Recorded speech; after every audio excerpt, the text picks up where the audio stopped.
Jackie Chan box set, you know what I'm saying? Okay, it's not a box set, but we're talking Jackie Chan again. Ironically, just after speaking about Jackie Chan, I received this review disc in the post for his newest film, The Shadow's Edge, which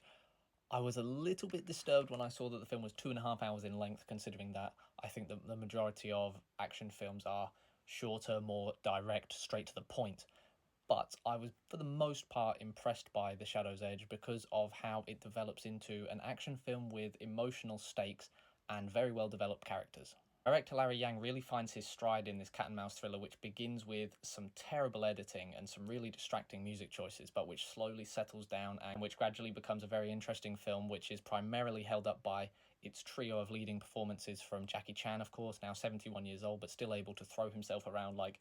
few others can in great action sequences. Young Zhang Zhifeng is also very good as his kind of apprentice, his niece, who has lost her father and is trying to become a police officer through disrespect from her colleagues who basically dismiss her because she's female. And most of all, a towering villainous performance by Tony Leung Ka-fai, who is probably most known for having appeared in Ashes of Time by Wong Kar-wai and has appeared in a couple of films by Johnny To, so he's got more of an art house background, but he is fantastic in this film as a really intimidating villain who's interesting, unpredictable, and emotionally volatile. Those three performances of these three characters are absolutely essential to maintaining the film and keeping it on track essentially through a number of impressive action sequences, which in turn reminded me of the likes of The Raid 2, as well as even one sequence reminding me of Oldboy's famous,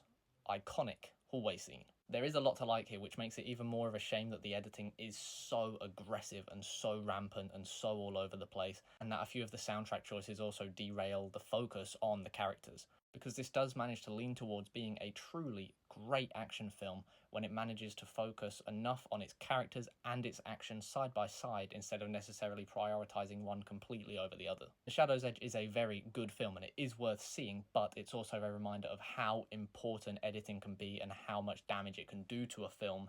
when not done properly.